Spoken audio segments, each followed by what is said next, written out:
Okay, everybody, we are going to practice playing Mary's Rockin' Pets. It sounds a lot like Mary Had a Little Lamb. So let's go ahead and get your hands in position.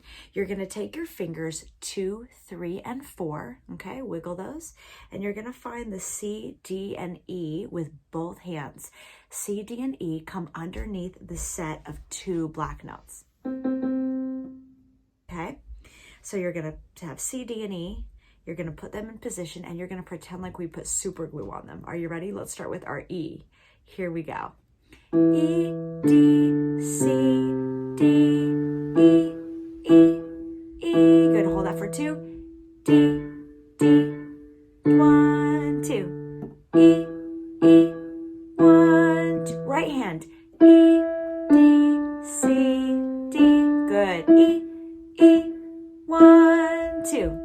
D, D, E, D, C. Good, and again, C, back to the left hand. Good. E, E, 1, 2. D, D, 1, 2. Back to E. You're doing great. Keep your eyes on the music.